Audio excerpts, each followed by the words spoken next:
Xalq Cumhuriyetini yaradıcıları Mehmet Emin Resulzade,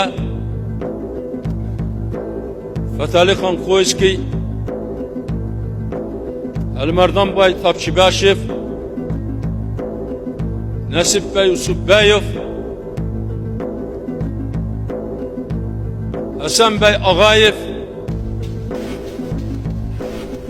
Xalq Cumhuriyetinin ilk Milli Şurasının bütün üzvləri, Xalq Cumhuriyetinin hükümetinin üzvləri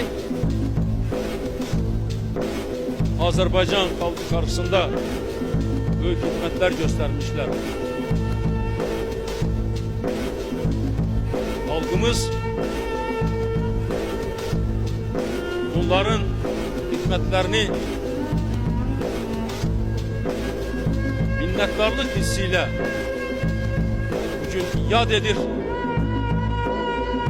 Bunların gördüğü işler